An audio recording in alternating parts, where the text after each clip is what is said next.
Biblia en el libro de Nehemías. En el libro de Nehemías, capítulo 1, en los primeros 4 versículos. Palabras de Nehemías, hijo de Acalías. Aconteció en el mes de Quisleu, o sea, diciembre, en el año 20. Estando yo en Susa, capital del reino, que vino Ananí, uno de mis hermanos, con algunos varones de Judá. Y les pregunté por los judíos que habían escapado, que habían quedado de la cautividad y por Jerusalén. Y me dijeron, el remanente, los que quedaron de la cautividad, allí en la provincia, están en gran mal y afrenta, y el muro de Jerusalén derribado, y sus puertas quemadas a fuego. Cuando oí estas palabras, me senté y lloré, e hice duelo por algunos días, y ayuné y oré delante del Dios de los cielos. Como muchas personas que se encuentran en el liderazgo espiritual, Nehemías se tuvo que enfrentar continuamente con circunstancias imposibles de vencer humanamente. Recordamos en este momento que él se encontraba a más de 500 kilómetros de distancia de la ciudad de Jerusalén.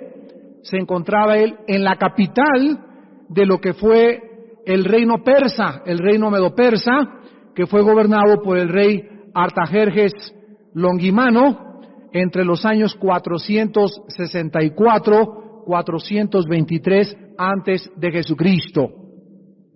La carga que tenía Nehemías por sus hermanos era muy grande, lo mismo que por la ciudad de Jerusalén. Nehemías se encuentra en el capítulo 1 de una forma tremendamente retratado por el Espíritu Santo. Y lo que encontramos en el capítulo 1 de Nehemías es a un hombre, fíjense ustedes cómo nos presenta Dios, a un hombre de Dios, a un líder potencial, a esas personas que Dios está buscando. Nos presenta el Espíritu Santo a Nehemías en un palacio con cortinas de seda, como el confidente, el consejero del rey más poderoso en aquella época, a un hombre que era el más allegado al rey porque el rey no podía probar vino ni beber absolutamente nada sin que Nehemías antes lo probara, lo cual nos habla que era un hombre de confianza total del rey Artajerjes. Era un hombre que abría su closet y lo tenía lleno de trajes, los mejores zapatos, las mejores manjares, las mejores comidas, las mejores carnes, los mejores vinos. Era un hombre que vivía cómodamente, sin ninguna necesidad, y esto es increíble porque aquí el Espíritu Santo nos muestra que a pesar de las comodidades, el lujo y la falta de necesidad que Nehemías tenía, nunca perdió su sensibilidad, su comunión con Dios y su carga por la obra de Dios. Las palabras que describen la situación del reporte que Nehemías recibió de Jerusalén son tremendas. Y vamos primero a analizar estas palabras para comenzar a profundizar y a discernir la personalidad de este gran gigante espiritual de Dios. Dice la Biblia en el versículo 3 que cuando llegaron a reportarle a Nehemías la situación en que se encontraban los judíos en Jerusalén, en primer lugar le dicen que estaban en gran mal. Y aquí se usa la palabra hebrea ra, R-A, que es la palabra más común en el hebreo para distinguir lo opuesto al bien. Ra implica de mal aspecto, de mala condición, negativo, contrario al bien, las tinieblas en contraste con la luz.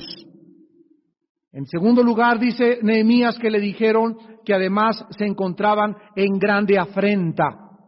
Y aquí la palabra hebrea es cherpa, así como suena CHERPAH, y significa vergüenza, objeto de burla, infamados, con una vergüenza profunda por parte de la gente. En otras palabras, le llegan a Nehemías a decir: tus hermanos, a 500 kilómetros de distancia, se encuentran en un estado lastimero, patético, son el objeto de la burla y la vergüenza de todos los habitantes de Jerusalén alrededor. Y esto es increíble porque hay un dicho entre los mismos judíos que dice lo siguiente: un verdadero judío jamás olvidará a Jerusalén. Y esto fue verdad en Nehemías. Jeremías 15, versículo 5, lo dice con estas palabras: ¿quién tendrá compasión de ti, oh Jerusalén? ¿Quién se entristecerá por tu causa, o quién vendrá a preguntar por tu paz? ¿Quién va a entristecerse por la situación de Jerusalén? Si Nehemías no tenía por qué tener carga por nadie. Y esto es absolutamente importante y vital para nuestro estudio, porque esto es lo que está pasando en 1996. Es increíble que tan pocos cristianos comprendan lo que está pasando en Jerusalén en estos momentos. Desde que fue asesinado el primer ministro Yitzhak Rabin y subió al poder Simón Pérez, y a través de casi un 7-8% ganó Benjamín Netanyahu la dirección del gobierno de Israel como primer ministro, y está en contra de Arafat y en contra de la devolución de los territorios, a pesar de la presión del presidente Clinton de los Estados Unidos. Muchos cristianos dicen es que Netanyahu está en contra de la paz y no debería haber hecho esto, etcétera, etcétera, y es por la ignorancia que tiene la Iglesia de Jesucristo respecto al propósito de Dios con la tierra de Israel. Dios le entregó la tierra a los judíos desde el pacto abrámico. Capítulo 12 del Génesis, capítulo 17 del Génesis, todos los capítulos del Génesis confirmados a Abraham, Isaac y Jacob.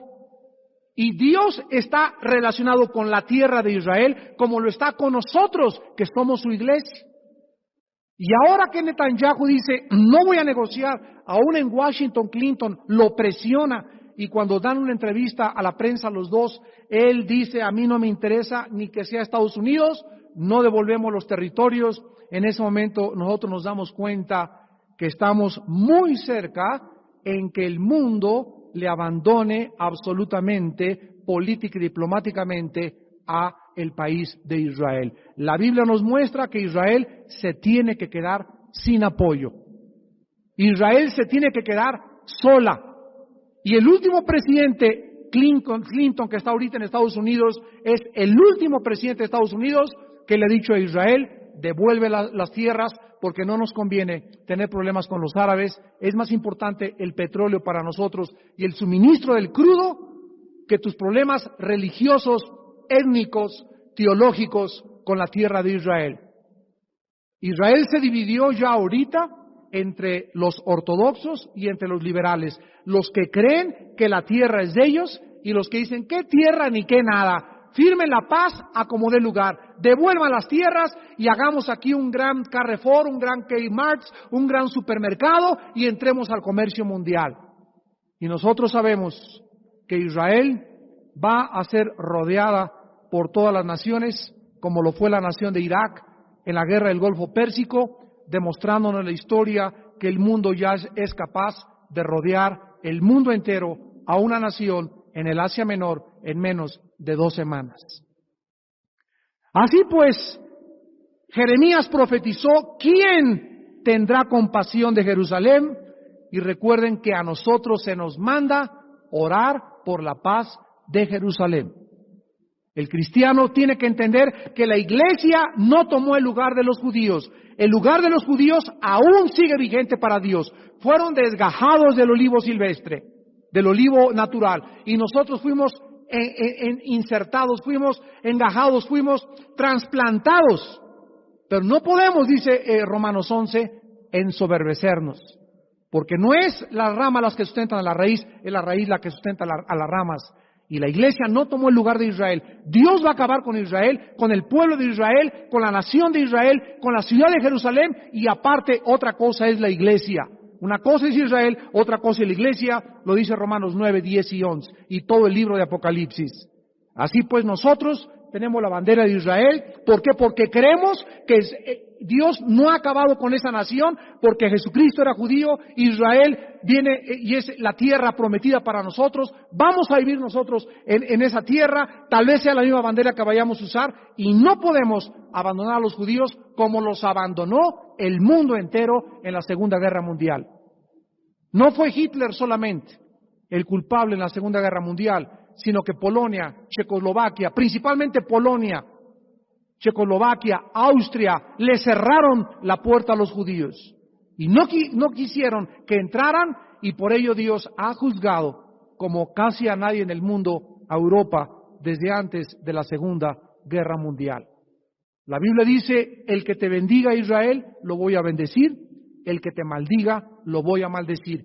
Esa promesa sigue vigente hasta la segunda venida de Jesucristo. Por eso el cristiano ama al pueblo de Israel. No significa que si el gobierno como el de Simón Pérez o el de Rabín estaban en contra de la Biblia, nosotros apoyamos a la nación. Es como en México.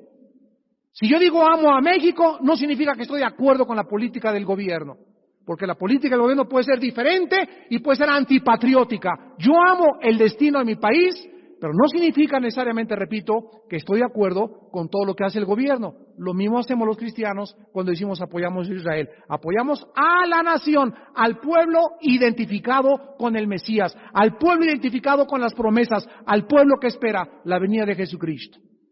Es cuando decimos amamos a ese pueblo, a esa nación, porque ellos son los verdaderos israelitas. El verdadero mexicano es aquel que da su vida por su patria, es aquel que es idealista, es aquel que tiene un puesto importante y defiende los principios constitucionales de la jurisprudencia en su propia nación. Ese es un mexicano. No es el que llega a la presidencia, no es el que llega a gobernador, es el que respeta y el que hace lo posible para que impere la justicia en su propia nación. Ese es realmente un verdadero nacionalista. Digo esto porque es importante notar la posición de Nehemías en el palacio del rey. Copero, con muchos privilegios, lujos, dinero, encumbrado, influencia y poder. Pero con todas estas cosas, y es la primera lección en esta noche, Nehemías seguía siendo sensible a Dios. Es difícil encontrar, escuchen muy bien esto, es muy difícil encontrar a una persona que se encuentre en una posición encumbrada y que al mismo tiempo no se envanezca ni se olvide de su Dios. Es muy difícil. Si tú eres una persona con una posición o un puesto importante, tienes que saber algo. Eres vulnerable al orgullo y a la soberbia. Cada promoción que el ser humano tiene, desgraciadamente, agrava el peligro espiritual a tu alrededor y tu relación con Dios. Muchas personas que son promocionadas y elevadas de clase social, nuevos ricos o que tienen ya dinero, sufren de lo que se llama el síndrome de la erosión. En otras palabras, sus vidas se van erosionando mientras más van subiendo de poder, posición y de dinero. En el libro de Deuteronomio, capítulo 8, versículos del 11 al 14, Dios advirtió esta amonestación a la nación de Israel. Deuteronomio 8, del 11 al 14. Cuídate de no olvidarte de Jehová tu Dios para cumplir sus mandamientos, sus decretos y sus estatutos que yo te ordeno hoy. No suceda que comas y te sacies y edifiques buenas casas en que habites, y tus vacas y tus ovejas se aumenten, y la plata y el oro se te multipliquen, y todo lo que tuvieres se aumente. ¿Y cuál es el peligro aquí? Se enorgullezca tu corazón y te olvides de Jehová tu Dios, que te sacó de tierra de Egipto, de casa de servidumbre. Versículos 17 y 18. Y digas en tu corazón: mi poder y la fuerza de mi mano me han traído esta riqueza. Sino acuérdate de Jehová tu Dios, porque Él te da el poder para hacer las riquezas, a fin de confirmar su pacto que juró a tus padres, como en este día. Vemos pues que cuando una persona recibe mejor casa, se cambia de colonia, ya trae un coche último modelo, ya tiene más trajes, ya tiene más ropa, ya tiene mejor posición y comienza a subir, hay un peligro tremendo. Mientras más subes, más lejos te puedes alejar de Dios. Son contados los que suben y siguen teniendo un corazón para Dios.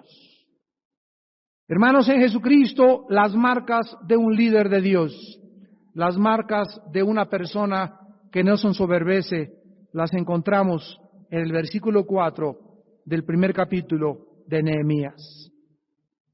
Cuando oí estas palabras, les dije: a mí qué me importa. Eso dice. Cuando oí estas palabras les dije: vayan y oremos por ellos y olvidémonos de todo. Dios los salvará. Eso dice. Lo peor que les podemos hacer a nuestros hermanos cristianos no es odiarlos, sino ser indiferente a sus necesidades. Dios aborrece la indiferencia. Dios aborrece la tibieza. Tú puedes ser un buen hombre, no le hago mal a nadie, soy buen padre, diezmo, no me meto con mujeres, no fornico, no bebo, pero para Dios la tibieza espiritual, la indiferencia, la insensibilidad de tu corazón de ver cuántas cosas hay que se pueden hacer, cuántas personas puedes ayudar, a cuántas puedes servir, eso es lo peor que le podemos hacer a nuestros hermanos en la fe. Podemos como iglesia caer en ese pecado también. Ya tenemos nuestra iglesia, ya tenemos nuestro terreno, ya tenemos... ¿Qué nos importan las demás iglesias? ¿Qué nos importa lo que pasa en aquella iglesia o en aquella iglesia? Esto no es de Dios. Y este es el peligro que tenemos. Cuando muchas iglesias prosperan y cuando comienza a venir la abundancia, nada más nosotros. ¿Y los demás qué? No me importan los demás, es la respuesta. Le dijo Caín a Dios: ¿qué acaso soy guarda de mi hermano? Y la respuesta es: sí, sí lo eres. Ahí está el orgullo personificado, el ego personificado. ¿Qué acaso yo tengo que cuidar a los demás? ¿Qué me deben importar? ¿Dónde está en la Biblia eso?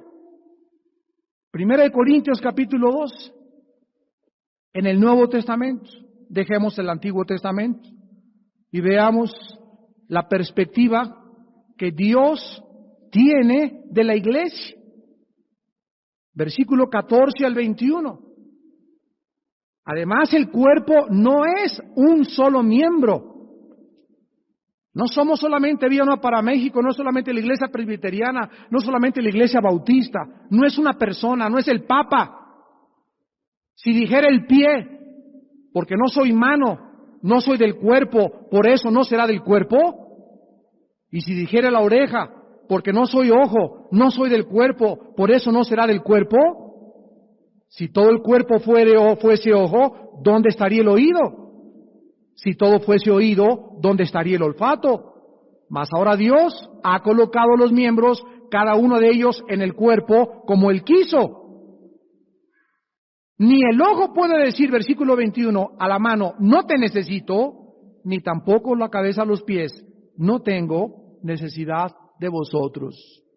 Versículo 25 al 27, para que no haya desavenencia en el cuerpo, sino que los miembros, todos, nos preocupemos, tengamos sensibilidad, nos duela que algo le pase a otra iglesia, que nos duela. Se cae una iglesia, no vamos a rematarla, vamos a levantarlos. Un árbol no se hace leña ya que se cae al suelo. Este es el corazón que Dios demanda de nosotros. Y mi corazón arde porque es un mensaje que la iglesia necesita. Nos hemos olvidado que somos el cuerpo de Cristo. Todos los que estamos bajo la sangre, no importa qué iglesia sean. Nos debemos lealtad unos a otros, nos debemos sumisión unos a otros, nos debemos respeto unos a otros. Para que no haya desavenencia en el cuerpo, que todos se preocupen unos a los otros. Versículo 26, de manera que si un miembro padece, todos los miembros se duelen con él. Y si un miembro recibe honra, todos los miembros con él se gozan. Y actualmente es lo contrario. Actualmente prevalece un espíritu que es un principado demoníaco, de los más poderosos que hay en la iglesia. Y no es un espíritu de drogadicción que está arrastrando a los cristianos a la droga. No es un principado demoníaco de degeneración. No es un principado demoníaco de drogadicción. Es un principado que se llama espíritu de competencia. Esa rivalidad que existe contra otras iglesias. Querer hacer esto y luego hacer otra cosa. Y eso es lo que Dios abomina. Y eso Dios llora por ello. Nehemías oyó las palabras y en 3 palabras el Espíritu Santo nos revela el corazón de un hombre de Dios. Nehemías no dijo que me importa. Nehemías no dijo ya no tengo necesidad de dejar esta vida tan cómoda. Ya vivo aquí en lo más verdes. Ya tengo mi casa en las arboledas, ya para qué, que pasó esto, que pasó aquello, que en la iglesia necesitan video, pues que necesiten, que aquí en familia necesitas en el granero abundante, pues a ver quién les lleva conflex, yo tengo hasta chivo para comer en mi casa. ¿Qué me importa lo demás? Ya se pierde la sensibilidad, se pierde el interés por los hermanos, se pierde la forma como debemos ayudar y Dios no es injusto para olvidar el amor que hemos de demostrar sirviendo a los santos. Cristo dijo que cuando Él llegara un vaso de agua que le diéramos a un hermano en su nombre, Él nos los iba a recompensar. En primer lugar, Nehemías lloró. Lloró. Comenzó a llenarse su rostro de lágrimas. Comenzó a sentir en su alma una carga, comenzó a sentir tristeza, lloró.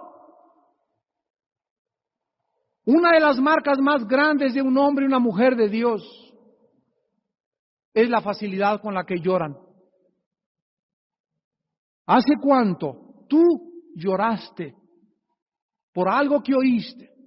¿Supiste que la iglesia que está por allá en Cuitláhuac o la iglesia o una iglesia en Querétaro le pasó esto? ¿O la quemaron? ¿O el pastor cayó y las ovejas se disgregaron? ¿Oíste que le pasó a una hermana esto? ¿O a tu compadre que vive a 3 cuadras, que es tu vecino, se fue antier, se emborrachó y llega la esposa, está destrozada la esposa, el espectáculo que vio a sus hijos? ¿Has llorado tú por eso? O te levantas en ese momento y en lugar de que te sensibilices, ¿qué voy a hacer por esa familia? ¿Voy a levantar a mi compadre? ¿Voy a hacer esto? No, sacas la espada y vas con tu compadre borracho, parrandero, jugador, te vas a ir al infierno, usted hermana, esto y el otro. Esta es la actitud de un carnal.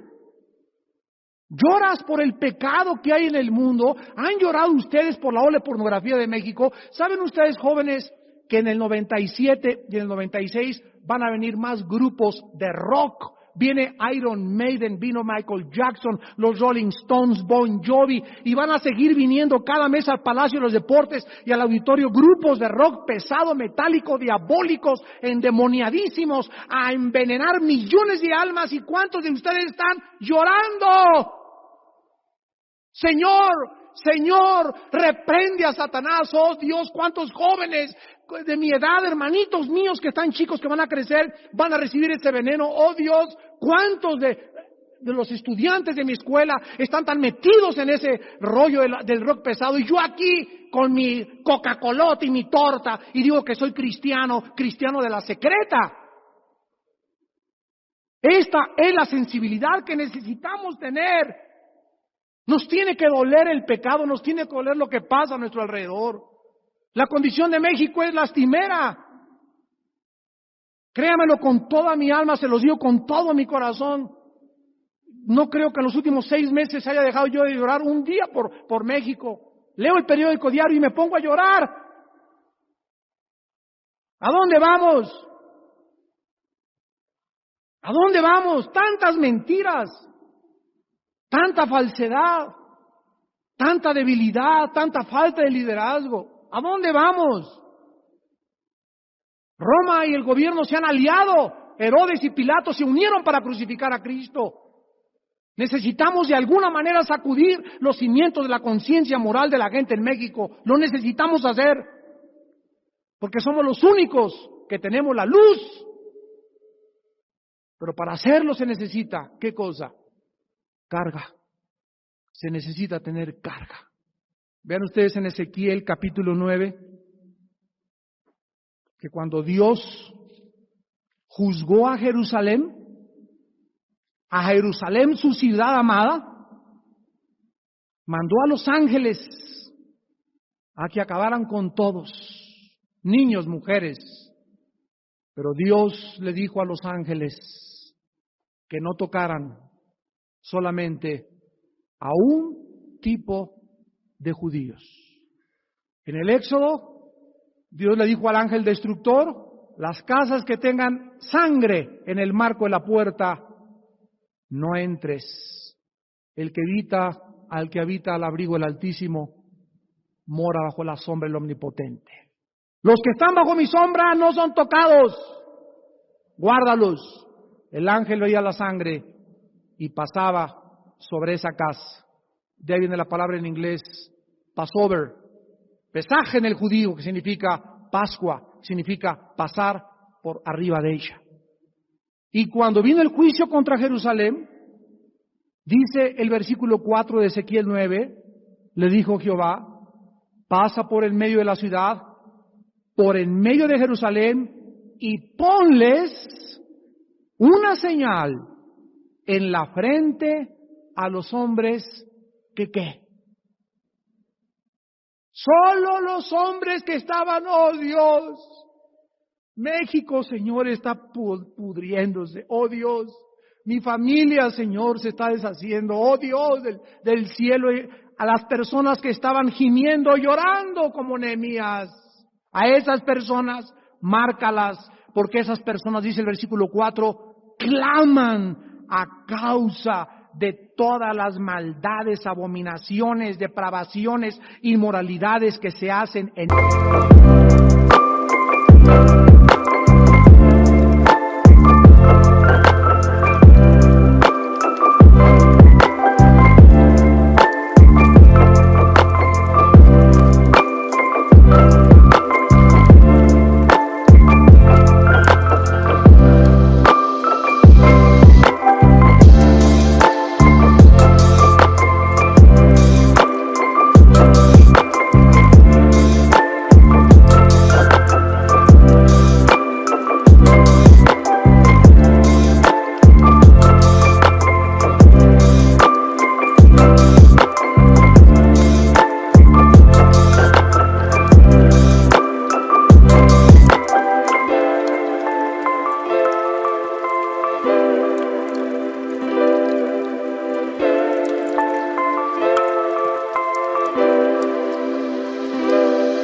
medio de ella. Solo ellos, a los que encontró llorando por el pecado, los salvó la vida. Acaba de llegar una pareja de homosexuales a la Corte Suprema de Hawái a exigir que se cambie la Constitución de los Estados Unidos de Norteamérica y se les permita a ellos celebrar matrimonio igual que los demás. En el estado de California, en San José, California, llegó una pareja de lesbianas y demandaron a un juez que dictaminó que no podían ellas, mientras vivieran juntas, tener a ningún niño menor de edad en la casa por el simple hecho del mal ejemplo que le darían. Ellas demandaron a la Corte Federal y dijeron lo siguiente las lesbianas en Washington, en una entrevista con el Post de Nueva York: nosotros tenemos el derecho de vivir juntas porque la familia no es hombre y mujer, también es mujer con mujer. Damas y caballeros, hermanos en Jesucristo, la familia está bajo el ataque del diablo. El diablo ha entrado a la sociedad con una fuerza tal que está tratando de destruir los fundamentos que Dios estableció en su palabra. Y ahora el concepto de la familia ya no es hombre-mujer, es hombre con hombre, mujer con mujer, hombre con mujer, de acuerdo a quien le parezca que es lo mejor. Cuando el concepto de la familia se destruya y se acepte y se legisle que se puede respetar el matrimonio de un hombre con un hombre y una mujer con una mujer, en ese momento sabemos que se acabaron las normas absolutas morales judeo-cristianas de la palabra de Dios. Y ahí no queda más que lo que pasó en Génesis 18, en Génesis capítulos 6, 7 y 8, el diluvio y el fuego contra Sodoma y Gomorra. Ha subido el lamento a los ojos de Jehová, a los oídos de Jehová, de los que claman por causa de las abominaciones, que Jehová baja literalmente a la tierra y juzga la tierra con sus juicios. Ya no tarda Dios en bajar a juzgar a las naciones. Hermano y hermana en Jesucristo, no pierdas tu sensibilidad. Por haberse multiplicado la maldad, Mateo 24, el amor de muchos se va, ¿qué cosa? A enfriar. Por tanta maldad, por tantos videos que ves de pornografía, por tantas revistas que lees, por tantos amigos que tienen, por tantas cochinadas que hay alrededor, por tanta política tan falsa, muchos cristianos se están enfriando. Sí es cierto, van a la iglesia, sí es cierto, diezman, pero en sus corazones no hay sensibilidad, no lloran, ya no tienen el corazón de Cristo. Se convierten en autómatas, en mecánicos, en robots cristianos. Ya no hay nada que los conmueva en sus conciencias. Están totalmente cauterizados, insensibles. Yo estoy bien en la televisión. A mí no me molesten cuando ir a evangelizar. No me digan que hay una reunión de oración el domingo de 5 a 6 de la tarde. No me digan que tengo que llevar personas al desayuno. Déjenme vivir mi vida. Esta es la actitud del cristiano moderno. Nehemías es un ejemplo de un hombre viviendo en medio de lujos que nunca perdió la sensibilidad. En segundo lugar, dice la Biblia que ayunó. El ayuno no es un sacrificio a Dios, sino es una disciplina para la carne, que quede bien claro. El ayuno nos ayuda a golpear el cuerpo. Cuando Pablo, en el Nuevo Testamento, 1 Corintios 9:27, dijo: golpeo mi cuerpo y lo pongo ¿en qué? En servidumbre, no sea que habiendo sido heraldo de muchos venga a ser eliminado. Pablo, al decir golpeo el cuerpo, no estaba hablando de agarrar un chicote y golpearse el cuerpo físico, no. Hay una fuerza dentro de la carne que hace que la carne desee comer más, desee una mujer que no es mi esposa, desee el dinero mal habido, desee todas esas fuerzas, pasiones, concupiscencias es la palabra en el griego que se usa para pasiones desordenadas, son producidas por una fuerza interior de maldad, dice Pablo en Romanos 7, el mal mora en mí, ese mal dentro de mí tengo que controlarlo. Yo, no Dios. Ya Dios te salvó, ya Dios te perdonó, ahora tú renueva tu mente, ahora tú presenta tu cuerpo en sacrificio vivo, Romanos 12:1, ahora tú despójate del viejo hombre, ahora tú sensibilízate y no seas como los gentiles que por la lascivia que hay en sus corazones se degeneraron y acabaron depravados moralmente. Ahora nosotros somos responsables ¿de qué? De golpear nuestro cuerpo. La mejor manera es el ayuno. Cuando un cristiano comienza a ayunar, comienzas a negar algo que es vital para la carne, ¿qué cosa? El alimento. Si algo se revolotea dentro de ti es, me falta mi duche, mis patitas de puerco, mis tacos de suadero, ¿verdad? Mis tacos, lo que sea. Y algo dice, yo tengo que comer, pero cuando comienzas una vez a la semana, ¡no! Ni leche malteada, ni agua de limón, ni postre, ni nada. Y cada semana aumentas 2 días a tu ayuno, y la tercera semana otro día, y ya cada mes estás ayunando 1 o 2 días, y al año 1 o 2 o 3 semanas, te ayuda a frenar los apetitos y la fuerza de la carne. Aprendes a golpear el cuerpo y a mantenerlo bajo el control del Espíritu Santo. Y en segundo lugar, el ayuno es una disciplina para ayudarnos a discernir la voluntad de Dios para nuestra vida. En otras palabras, si tú tienes una decisión muy importante que hacer, por ejemplo, casarte, o decirle a un novio, sí, me quieres chencha, dame 15 días, voy a ayunar. Todas aquellas decisiones importantes en la vida que van a marcar nuestro destino, tenemos que hacerlas bajo un régimen donde nos neguemos el alimento y dediquemos ese día, 1 o 2 días, a estar de rodillas delante de Dios. Al no haber alimento, al no haber ninguna satisfacción corpórea, comienza el espíritu, se agudiza el discernimiento, lees la Biblia en esos días y parece que las palabras saltan de la Biblia porque el discernimiento que Dios te da a través del ayuno es mucho más grande que cuando no ayunamos. Ahora, si ustedes observan a Nehemías, en el versículo 1, dice que todo esto pasó en el mes de Quisleu. Y si ustedes lo comparan con el capítulo 2, versículo 1, sucedió en el mes de ¿cuándo? De Nisán. ¿Cuándo es Nisán? Abril. O sea, diciembre, enero, febrero, marzo y abril. 5 meses pasaron desde que Nehemías oyó en diciembre el reporte. Diciembre, enero, febrero, marzo y abril. Pasaron 5 meses hasta el capítulo 2. En esos 5 meses, Nehemías no movió una mano. Nehemías no dio ningún paso. Nehemías se mantuvo firme, esperando a que durante esos 5 meses la dirección de Dios fuera clara, su oración despejara las nubes, se aclararan las tinieblas y pudiera decir, esta es la voluntad de Dios para mi vida. Después de 5 meses, Nehemías sabía cuál era la voluntad de Dios. ¿Y tú, en cuánto tiempo crees que es la voluntad de Dios para un proyecto que quieras desarrollar? El ayuno es una de las prácticas más grandes que existen en la vida cristiana porque la practicó Abraham, Moisés, David, el Señor Jesucristo, los apóstoles del Señor Jesucristo y los más grandes hombres de Dios han sido hombres de oración y de, ¿qué cosa? Ayuno.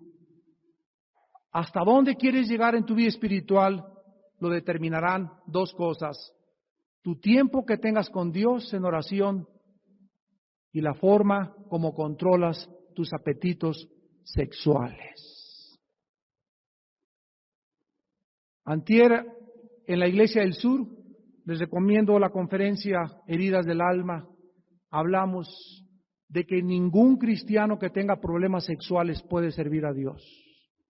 Hasta que arregles tu problema de masturbación, hasta que arregles tu problema de fornicación, hasta que arregles tu problema de lascivia, hasta que arregles tu problema cualquier en tu matrimonio con tu esposa, con tu esposo, hasta que estés limpio sexualmente, puedes servir a Dios. Mientras tanto, no podrás servir a Dios. Tú servirás y harás muchas cosas por Dios y dirás que lo estás sirviendo, pero Él no te está usando. Porque Dios es un Dios, ¿qué cosa? Santo. Apártese de iniquidad el que invoca el nombre del Señor. Límpiense los que llevan los instrumentos de Jehová. ¿Lo has entendido? Dios es santo. Yo quiero servirlo. Tengo que ser santo en toda mi manera de vivir. Y la santidad es sinónimo de pureza sexual. Esto es una de las lecciones más grandes que el Espíritu Santo nos quiere dar en este tiempo de depravación sexual. Decíamos también antier en la Iglesia del Sur que el 80% de los problemas en los matrimonios son de origen sexual, donde él la trata a ella como una bestia, donde ella no sabe cómo responder, viene la frigidez, viene el problema. ¿Y por qué? Porque el muchacho tal vez en su vida se masturbó demasiado, tal vez porque ella nunca supo lo que era realmente gozar, le enseñaron que el cuerpo era horrible y no sabe entregarse totalmente a su esposo y abandonarse a su esposo cuando Dios bendice el acto sexual dentro del matrimonio. Por muchas cosas hay problemas dentro de los matrimonios. De esto vamos a hablar en el seminario de Acapulco ahora en octubre, de los problemas sexuales en el matrimonio. Y ahí sí, hombre con hombre, mujer con mujer, vamos a hablar claro sobre las puntos y sobre las cosas que tienen que ser habladas. Vamos a hablarlas de hombre a hombre directamente, sin tapujos al corazón. Cómo tratar a nuestra esposa en la cama. En ningún lado lo hablan. ¿Por qué? Porque creen que es algo sucio delante de Dios. Y Nehemías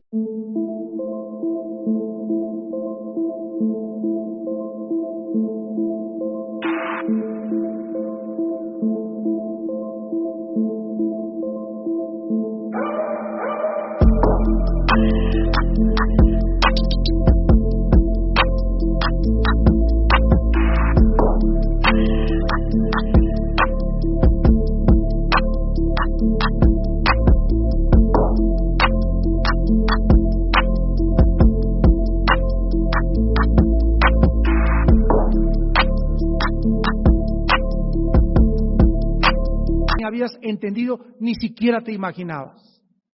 Pero Dios responde a la oración. Nuestra vida de oración tiene que ser caracterizada por las promesas de Dios en la Biblia y no inventar. Dios me dijo que hiciera esto cuando en la Biblia no se encuentra su voluntad. Vayamos a ver en esta noche brevemente parte de la oración de Nehemías. Nehemías capítulo 1 describe del versículo 1 al 4 la condición de un hombre de Dios. Nos retrata el corazón sensible de un hombre viviendo en lujos, pero con carga para estar listo en cuanto Dios le dijera, deja todo y sígueme. ¿No fue acaso lo mismo con Moisés? Moisés rehusó llamarse hijo de la hija del faraón de Egipto y escogió irse a sufrir al desierto con sus hermanos maltratados que gozar en Egipto los vinos, las mujeres, el pecado y los deleites temporales del pecado. Moisés, cuando Dios le dijo necesito un líder, abandonó y dejó aquello que tenía seguro por toda su vida. Quiero que entiendan esto, mis hermanos, para que pasemos a la segunda parte de nuestro estudio. Todo lo que Dios nos da, recuerda, debemos tenerlo así en las manos, suelto. Nada de lo que Dios te da, escucha bien, le claves las garras. Nada de lo que date Dios le clave las garras. Si te da un coche, no le clave las garras. Si te da un terreno, no le clave las garras. Si te da dinero, no le clave las garras. Es mío, mío, mío, mío, mío. Acuérdate de la historia del águila que venía volando y venía un témpano de hielo en el río y con un pedazo de carne. Y se abalanzó el águila y clavó las garras en el témpano de hielo y comenzó a comerse la carne, sin darse cuenta que mientras se comía la carne, el río avanzaba hacia una catarata. Y cuando ya estaba en la catarata el águila y quiso volar, había clavado las garras tan fuerte que se precipitó junto con el témpano de hielo y la carne hacia el vacío y se mató. Así hay muchas personas, cristianos, que tienen un terreno y mío, mío, mío, mi trajes, mi coche, mi propiedad, mi jarrón chino, mis joyas, y así se clavan. Y cuando Dios les dice, ¿me permites? Están tan clavados y han hecho un ídolo de los bienes materiales que cuando Dios se los quiere quitar, descubre que al aferrarse tanto a los bienes materiales se han convertido en idólatras. Idólatras. Dice que los Colosenses 3, 5 y 6, y muchos de ustedes son avaros, lo cual es idolatría. Así pues, la lección es, no clavemos y ni digamos, esto es mío, sino todo, acordémonos, todo es temporal en esta vida. Dios da Dios quita. Sea el nombre de Dios bendito. Mis hijos no son míos, son posesión de Dios. Salmo 126. Herencia de Jehová son los hijos. Esta palabra chalap en el hebreo es propiedad de Dios. Propiedad de Dios son mis hijos. Me los da. Tengo la oportunidad de entrenarlos 10, 15 años. Señor, ahí están como una flecha para lanzarlos al mundo. ¡Ay de mí si los lanzo al mundo no preparados! Son prestados los hijos y acabamos siempre en el matrimonio solos, tu esposa y tú. Es la ley de la vida. Los hijos tienen que irse del hogar tarde o temprano. No te aferres, mamás. Mi hijito Jorgito, quédate conmigo.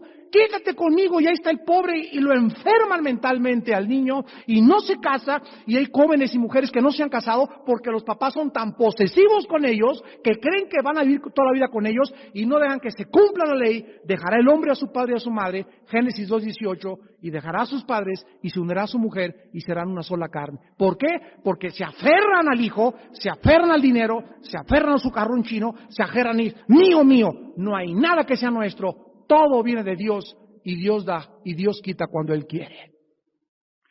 Si tú no tienes esa actitud en la vida y comienzas a entrenarte, a dar rápidamente, a como te entra da, y no clavarte nada, ni aferrarte a nada, ni a un terreno, ni a una casa, y si no tengo mi casa y que es mía, a lo mejor te mueres mañana y hasta con tus hijos se queda, y lo peor que les puedes cerrar a tus hijos, si tú sigues con esa actitud, vas a sufrir mucho. Porque la idolatría se compara en 2 Samuel 15:23 con el pecado de hechicería. O sea, estás controlado por demonios, donde te ciega la mente y tú ya no puedes dar a Dios porque te aferras a las cosas que son temporales y que Dios te puede quitar en cualquier momento. Acuérdate de no olvidarte de tu Dios. Mientras más tengas, mientras más recibas, más dale a Dios para que más te siga dando Dios. El que siembra escasamente también segará. No nos da tiempo en esta noche de poder analizar la oración, porque la quiero analizar detenidamente. Solamente quiero recordarles los principios más importantes que debemos de recordar. Cuando nosotros oramos, existen 4 beneficios importantísimos de la oración. 4 beneficios, o sea, que voy a salir yo bendecido. Número 1, la oración me hace esperar. La oración me hace esperar. O sea, cuando me pongo a orar, no actúo, ¿verdad? Yo no puedo actuar, no puedo trabajar y orar al mismo tiempo. O doy el paso y oro, o oro primero y después doy el paso. La oración me forza a primero poner mi situación delante de Dios y después esperar a que Dios me dirija. Pero si tú primero actúas sin antes haber orado, vas a arruinar la voluntad de Dios para tu vida por tu impaciencia. Dice el Salmo 5, versículo 3, oh Jehová, de mañana oirás mi voz, de mañana me presentaré delante de ti y esperaré. En el Salmo 25, versículo 3 y versículo 5, dice la Biblia, ciertamente ninguno de cuantos esperan en ti serán confundidos, serán avergonzados los que se rebelan sin causa. El versículo 5 del Salmo 25 dice, encamíname en tu verdad y enséñame, porque tú eres el Dios de mi salvación, en ti he esperado todo el día. Cuando ustedes oigan que la Biblia dice, en ti espero, significa, en ti estoy orando. Esperar es sinónimo de orar. En segundo lugar, la oración aclara mi visión. Cuando en la mañana aparece el clima nublado, esperamos que salga el sol y los rayos del sol disipen la niebla y la neblina que tenemos delante de nosotros. Esto es también lo que hace la oración. La oración nos comienza a disipar la neblina, nos aclara el panorama. La oración quita esas nubes y esa niebla que te impide ver claramente la voluntad de Dios. Cuando tú oras, Señor, es tu voluntad de Dios que Pepito esté conmigo como mi novio, la oración te va a aclarar, porque vienes a Dios y le pides, quítame las neblinas, no me dejes ver si está guapo, no me dejes ver si está bonita, no me dejes ver, quiero ver tu voluntad, Señor. Eso es lo que quiero, Dios, hacer tu voluntad en el cielo y en la tierra. No quiero aferrarme y comprar esa casa en Lomas de San Mateo, no quiero comprar ese terreno, Señor. ¿Cuál es tu voluntad? ¿Quieres saber la voluntad? Ora. La oración te limpia la neblina y te permite ver la voluntad de Dios. En tercer lugar, la oración calma nuestro corazón. Se tiene que hacer lo uno o lo otro. Tú no puedes estar, mi chocho, dame un cafecito, Dios mío, y ponerte a orar. No, cuando tú te sientas a orar o te hincas a orar, vas a descubrir un fenómeno que no ha experimentado nadie más que el que se hinca a orar y buscar a Dios. La oración aquieta mi alma. La oración comienza a calmar mis ímpetus, comienza a calmar mi corazón. La oración reemplaza mi angustia por un espíritu de tranquilidad. Es horrible vivir así en la vida. Mi chocho, ¿qué hago? Jesús, María y José, ya se cayó, ya se fue, ya me dejó. ¡Ah! Es horrible vivir así en la vida. Por nada estéis afanosos, Filipenses 7. Por nada dejes que esa intranquilidad gobierne e invada tu corazón. Una mala noticia, híncate. No comiences a llorar primero, ¡ay! Me pasó esto, comadre, te hablo por teléfono. No, antes de que cualquier cosa, híncate. Y preséntala a Dios con todo ruego, súplica en el Espíritu, y la paz de Cristo que sobrepasa todo entendimiento, una paz que nadie conoce, va a venir a tu vida en ese momento y va a calmar tus pensamientos y tu corazón en Cristo Jesús. Eso es lo que hace la oración. Y en cuarto lugar, la oración activa mi fe. Después de que oras, estás listo para confiar en Dios. La oración me pone en contacto con el Todopoderoso. Él me hace sentir su presencia a través de mi espíritu. Y después de orar hay algo en mi vida que me dice, puedo enfrentar con más ánimo, con más optimismo la vida, porque ahora sé que mi Señor vive y Él resucitó de entre los muertos, y después de mi carne deshecha y mi piel, en mi carne ver a Dios. Padre 7, si te he de ver algún día cara a cara, ¿cómo no puedo ver la vida frente a frente? ¿Por qué me voy a suicidar? ¿Por qué me voy a esconder? ¿Por qué voy a huir de mis problemas? Voy a vivir con valor porque tú, Señor, vives. ¿Tienes ríos que no se pueden cruzar? ¿Tienes montañas en tu vida que no puedes quitar? Dios es el Dios de los imposibles. Él hace cosas que otros no pueden hacer. El Dios de Nehemías es el Dios que nos dice en esta noche, estoy con ustedes todos los días hasta el fin del mundo. Inclinemos nuestra cabeza y oremos. Señor, nuestro Padre Celestial, quita toda indiferencia, Señor, de nuestro espíritu. Quita toda apatía de nuestro corazón. Oh Dios, perdónanos si hemos sido tibios. Perdónanos si tenemos meses sin llorar por nadie. Perdónanos porque tanta televisión y tantas revistas, tantos negocios y tantas preocupaciones han hecho que muchos se enfríen y se alejen de ti. El Espíritu dice que vivimos tiempos peligrosos.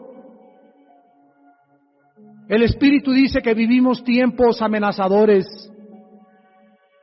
El Espíritu dice que hoy más que nunca vivamos en oración. Oremos con nuestra esposa diario. Oremos con nuestros hijos diario. Oremos como iglesia. las veces que nos reunamos. Asistamos a las reuniones de oración donde quiera que se levanten, porque ahí vamos a encontrar dirección, ahí vamos a encontrar fortaleza, ahí vamos a encontrar ánimo para que no nos cansemos hasta desmayar. La oración vivifica el espíritu, la oración aclara nuestras tinieblas, la oración activa nuestra fe y nos hace confiar en Dios. Antes que cometamos errores que hagan que arruinemos la voluntad de Dios para nuestra vida.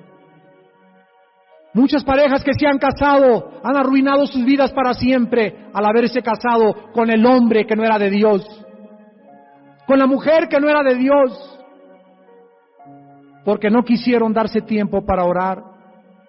Se quisieron precipitar y se adelantaron a la voluntad de Dios.